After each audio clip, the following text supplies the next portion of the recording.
कशी बघ ना त्याचा बांधात बघ कसं आहे गावातली बैल आहे पोर आहे गावातली गावातली बैल आहे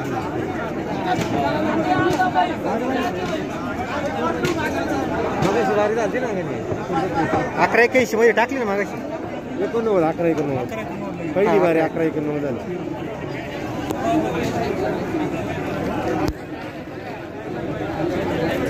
पांडव गुणवूया पांडव जर पुढून सोडले घड्याळ लावलं जाणार नाही नोंद घ्या सूचना करायला लावू नका विनंती करतो